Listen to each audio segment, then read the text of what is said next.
Hello everybody, today we are going to be talking about the tensor algebra. I will just give you a bit of a warning. The tensor algebra at first seems a very abstract and strange thing to do. But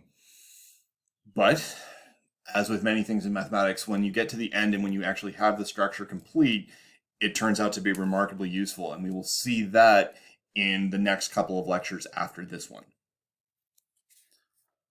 All right, so to get started, we're going to set up a few conventions, and these are basically going to hold throughout, basically to the end of the semester, as far as I can see. From here on out, K is going to denote a field. It doesn't really matter which one it is. If you want a concrete field, you can pretend it's the real numbers. Sometimes you want to pretend that it's the complex numbers, we'll see. But really what it is unimportant. We just need a field. All right, V is going to be usually a finite dimensional vector space over K. Every now and then an infinite dimensional one might sneak in, but if I don't specify, I'm assuming that it is finite dimensional. That being said, most of what we are going to do works on infinite dimensional vector spaces, but you don't generally run into them in your day-to-day mathematics, so it's fine just to assume that it's finite dimensional most of the time.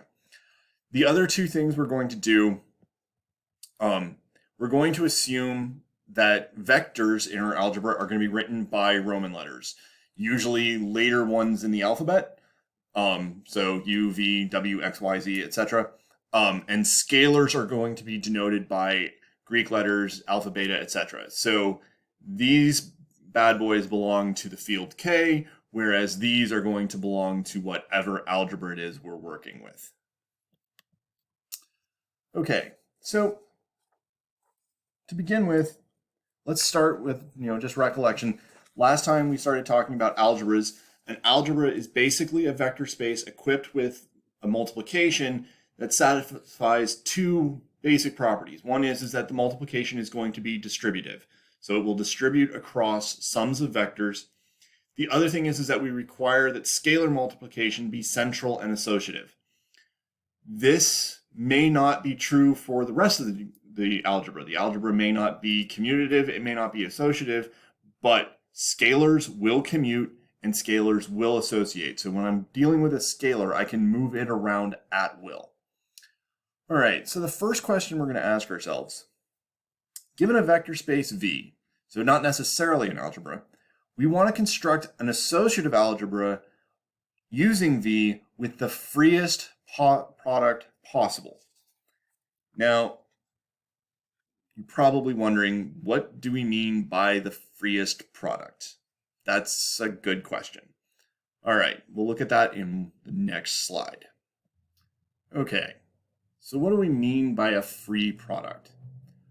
Okay, so we're going to define a multiplication, that's our product, and we want it to meet the basic requirements of the structure. All right, so in our case, we need a product that is going to be central and associative with respect to the scalar multiplication. Okay, so whatever this product is that I develop, when I look at what x times y is, I have to make certain that this holds. All right. Another thing I would want to make certain is, as I said, we want an associative algebra, so I need an associative free product. But I don't want to put any relations or restrictions on my product beyond assuring that I get the axiomatic requirements.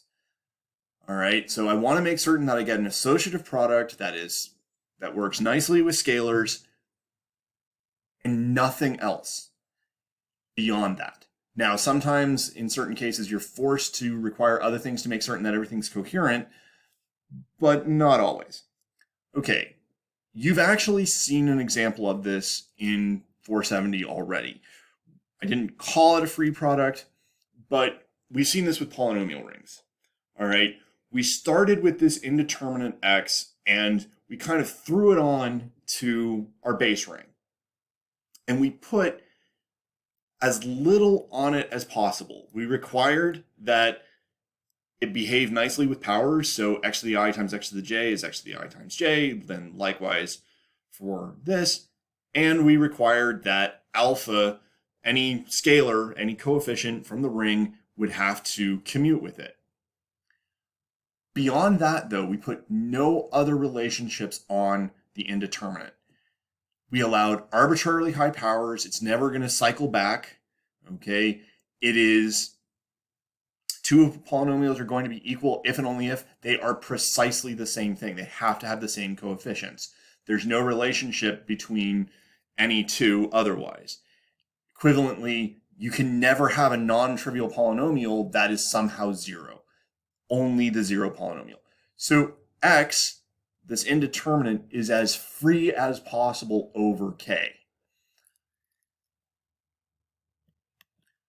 Okay, so what does this mean for our vector space V?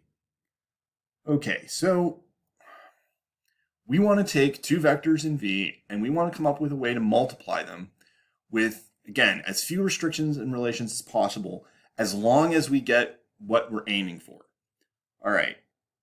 In particular, I want an associative algebra. I don't care about commutativity. Commutativity would give me a relationship. This is a relationship between UV and VU. I don't want that. So we're going to try and make our product so that it is specifically not commutative. Okay, but we do want associativity. So whatever we come up with, we have to require that that occurs. Okay, now one of the things I always stress about vector spaces is that they have bases. All right, so in a vector space, everything is expressible in terms of the basis. So in theory, and there is a typo, hold on 1 second. Okay, typo fixed.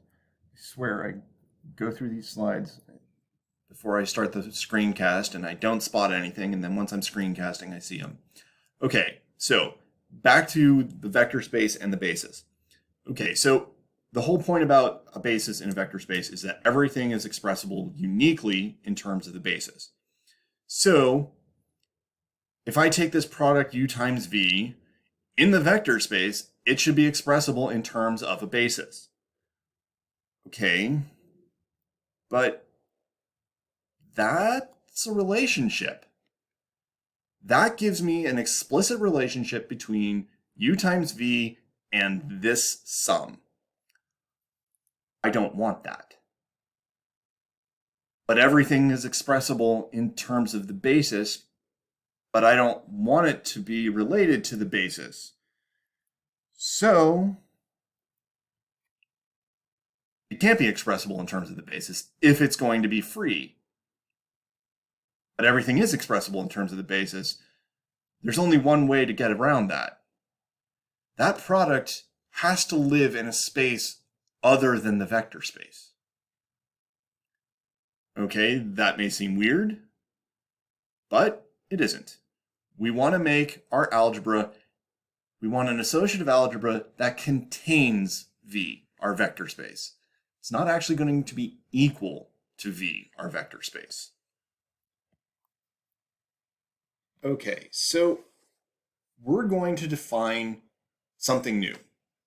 All right. So we're going to define what's called the tensor product of two vectors, U and V. And the tensor product of U and V is going to be this thing, U tensor V. All right, now you may or may not have seen tensors in physics. They're kind of related there. They're not the same though. All right, so the question then becomes, so what is this? Okay, when I take U tensor V, what is it? Well, it's what you get when you tensor U with V. Yeah, okay, so what? Yeah, that is precisely what it is. It has no other relation on it. It is simply the freest thing you can do with U and V. You multiply them together, and you get what you get when you multiply them together. All right. Now, that may seem a little weird, but it's okay. Now, this gives us a way to define a product of two vectors. The product of two vectors will be U tensor V. Now, I said we wanted to put as few requirements on it as possible, but we do need to make certain we get an algebra structure. So we want to make certain, whatever we do on this, that we get an associative algebra at the end. All right, so what do we have to do? Well, algebra products are distributive. So that means if I take a sum of vectors and I tensor it with another one, I should get u tensor w plus v tensor w. And likewise in the second coordinate. If I take u tensor v plus w, I will get u tensor v plus u tensor w. That will make it distributive. All right. Scalars have to be central and associative. So it has to commute. That means I can push it around. It also has to associate. So if I take alpha times u tensor v, that has to be the same as alpha u tensored with v and u tensored with alpha v. Scalars can move through tensors. All right. I want it to be associative in general. So that means if I take a third vector, all right, I need that u tensor v tensor w is going to be the same as u tensored with v and then tensored with w. But what is that? Our product only had two vectors. If you take u, you tensor it with v, you get u tensor v. So what happens when I tensor a third thing on? Okay, we're going to need more tensors. Okay, so we define what's called the n-fold tensor product of the vectors v1 through vn. Now these are any vectors v1 through vn to just be v1 tensor, v2 tensor, v3 tensor through vn. Then starting with our vector space v, we're going to define what are called the tensor powers. These are going to be vector spaces. We start with the zeroth tensor power. The zeroth tensor power is always the base field. Okay, the first tensor power is v itself. The second tensor power, so this is sometimes called t squared v, you will also see v tensor v. I take the span of all possible u tensor v's. So I take any vector from u, any vector from v, I tensor them together, and then I take their span. I take any linear combination of those that I want. All right, but once I've done it for 2, I can do it for n. So the nth tensor power is the span of all n-fold tensors where vi is in v. Okay, now it's important to note, most of these tensor powers are spans. So in general, an object in a tensor power is a sum of tensors. More generally, it's impossible, usually, in general, to condense tensors. We do have those distributive properties, so sometimes you can condense them, but if I take 2 arbitrary tensors and I add them together, it's not a third tensor. It's just 2 tensors summed together. All right. On the other hand, everything is spanned by tensors, so if I can show something works on one tensor and show that it works well with sums and multiples, then it will work in general on the whole thing. Okay, now these are all vector spaces. I want an algebra. So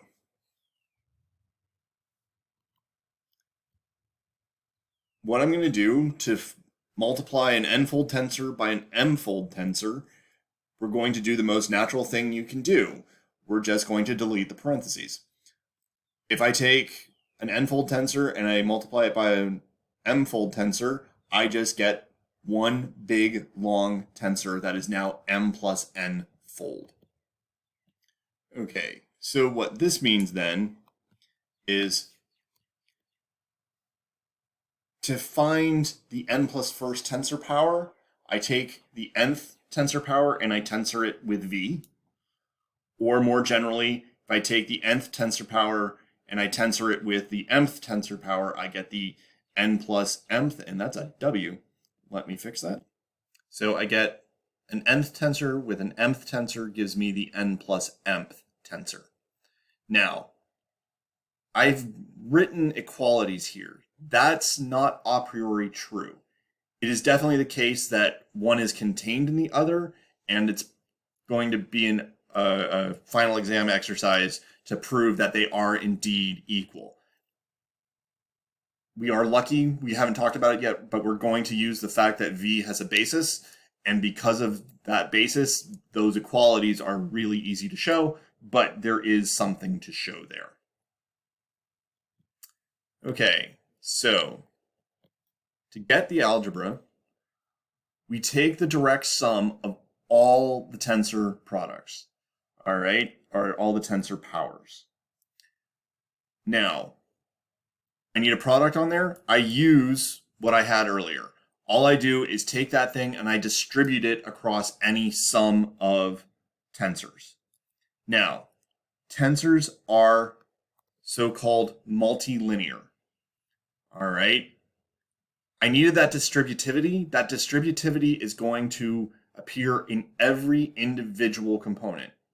So if I'm looking at a tensor and in the ith position, I have a sum.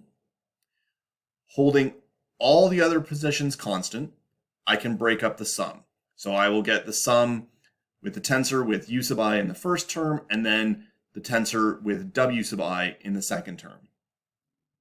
Likewise, I can do it with scalars. If I have a scalar multiple in the ith position, holding everything else constant, I can pull it out.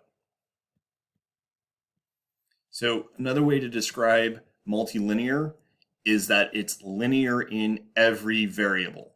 So if I hold every variable constant except one, I get the linearity properties in that one variable. Okay, so far we have ignored that a vector space has a basis. So let's bring that back in and see what it does with our tensor algebra. All right, so I'm going to let V have a basis, V1 through Vn, which means that if I have any two vectors in there, I can express them in terms of the basis. So I'm going to get U as the sum of the basis vectors, W as the sum of the basis vectors, and let's see what happens when we tensor those together. All right, so for the time being, I'm going to hold W constant. So U tensor W, I'm going to replace U by its expression in terms of the basis. Okay, I will hold W constant, but then here I've got a sum. I've got a sum and I've got scalar multiples. So as long as I hold W constant, I can expand that as a sum of tensors. And I can pull the alpha i's to the front. So I've now expressed U tensor W as a sum of the alpha i's times VI tensor W, where these are basis vectors. All right, well, that worked great for U, so why don't I do it for W as well? Okay, so now in each of those VI tensor W's, I'm going to replace the W with the expression for it in terms of the basis. I hold VI constant, and now I've got this thing as a sum, so I can use linearity again. And so I get a double sum. I get a sum, I equals 1 to n, j equals 1 to n, alpha I, beta j, and then expressed in terms of tensors of VI tensor Vj, where I and j run between 1 and n. All right, so that says that that second tensor power is spanned by all V sub I tensor V sub j for all I and j between 1 and n. Hence, the V sub I tensor V sub j's at least form a spanning set for the second tensor power. Okay, well, are they going to be linearly independent? Trivially, they have to be. if those somehow combine to get 0 for some non-trivial alpha sub ij, some I and j non-zero, that would be a relation. That would tell me, that would put in an additional requirement on the product that I don't want. So almost per definition, they are linearly independent. So that tells me I have a basis. All right, T2V was a vector space, so it has a basis, and that basis consists of take the original basis, tensor it with itself, you get a new basis. All right, well, there are n choices for I, n choices for j, so the dimension of T2 is n squared. More generally, the dimension for Tm is going to be n to the m. The tensor algebra is the sum of all of those powers, hence it is infinite dimensional. Okay, so we have it now. We have a free associative algebra that contains V. V is contained in there as that first tensor power. It's as free as possible. It's algebraic. Sorry, it's associative. So that leads to the question I know you are all thinking right now as you're watching this. Why would we do this? Okay. We're going to look at one example of using the tensor power or the tensor algebra. The next couple of algebras that we look at, we are going to derive from the tensor algebra. That's where its power lies. Okay, so to begin with, so let's look at a very straightforward example. We'll start with our vector space just being dimension 1. Okay, so if I do that, there's some basis vector v. I can take actually any non-zero vector in the space that will form a basis. And so everything in there is of the form alpha v, where alpha is a scalar from k. For this reason, v is often just written as kv because everything is something from k multiplied by v. All right. So v is one-dimensional. We saw that the tensor powers, you take the dimension and you raise it to the power of the tensor power to get the dimension. Well, I'm really good at taking powers of 1. Every tensor power will have a dimension of 1. Okay, so what does the tensor algebra look like? All right, well, let's just go through a few of the powers. As always, the 0th tensor power is always just the base field. So those elements are just scalars. We'll call the first one alpha naught. Okay, when I take the first tensor power, that's just the vector space. Everything in the vector space is of the form something times v, so we'll call that alpha 1v. Okay. Well, now it's just a matter of lather, rinse, and repeat, and writing a whole bunch of circles with crosses in them. Okay, so kv is going to be spanned by taking the basis and tensoring it with itself. Well, the basis has one element, so it's just going to be v tensor v. So everything in the second tensor power looks like alpha 2 times some v tensor v. All right. Well, do it again. I take the third tensor power. Again, I just tensor the basis with itself 3 times. I get v tensor v tensor v. And so everything in there has the form alpha 3 times v tensor v tensor v. More generally, the nth tensor power is spanned by v tensored with itself n times. So everything in there is of the form alpha n times v tensored with itself n times. Now, those are all the individual powers. The tensor algebra is the sum of all those. So something in there would look like this. It would be a sum. I'd have a scalar, then a scalar times v tensored with itself, then a scalar times v tensored with itself twice and up to n times. All right, well, then the question is, does that look at all familiar to you? It should. Let's not call it v, let's call it x. And since I'm tensoring with itself, I don't really need all the fancy tensor symbols. I just need to record how many times it got tensored. So I'll call that x to the n instead of x tensor x n times. So then elements of the tensor algebra are sums running from 0 to n of a constant times x to the I. So what have we done? We've reinvented the wheel.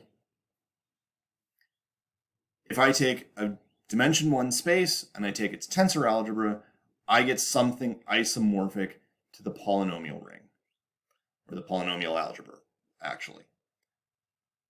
Okay, well, why on earth would we redo that? We already had polynomial algebras. Why reinvent it? Because what you're seeing here is a very basic example of a very powerful fact called universality.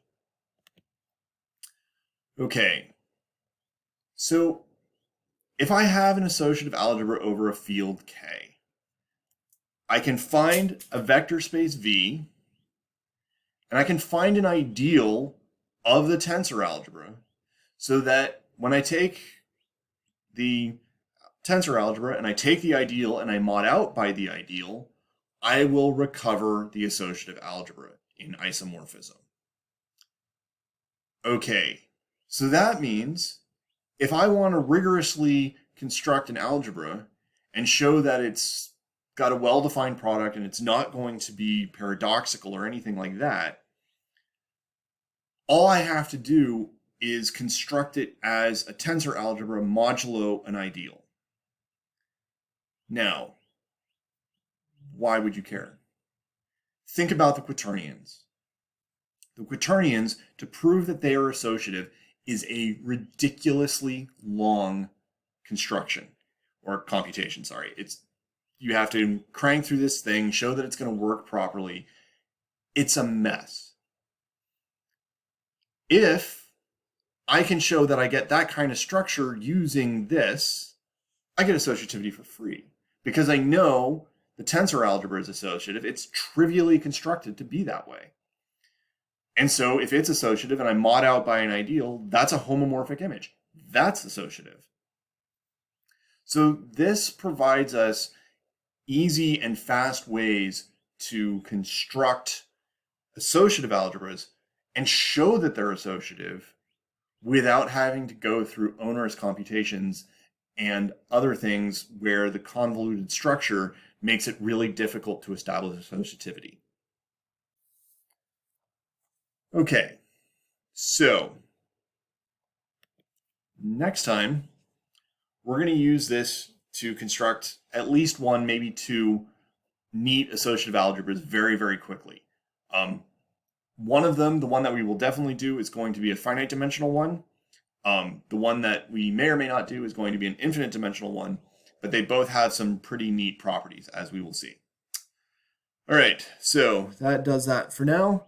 I will post this and we will just keep going.